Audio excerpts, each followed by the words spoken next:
Narinig niyo na ba ang artificial sun? Ang artificial sun ay isang uri ng technology that aims to replicate the sun's nuclear fusion process to produce clean and limitless energy. Through fusion, light atoms, usually hydrogen, are combined to create heavier atoms like helium, which releases a huge amount of energy. Ang mga eksperimento tulad ng tokamak reactors, halimbawa ang East sa China, ay ginagamit upang tularan ang extreme conditions ng araw, tulad ng mataas na temperatura at pressure, upang mag-produce ng enerhiya sa paraang similar sa kung paano ang araw ay gumagawa ng enerhiya. If this succeeds, the artificial sun could provide clean and sustainable energy para sa buong mundo.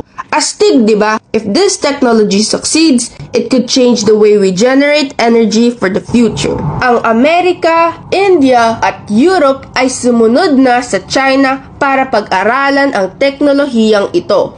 Kailan kaya magbibigay ang Pilipinas ng importansya sa mga bagay na ito? Boom, boom, boom, boom!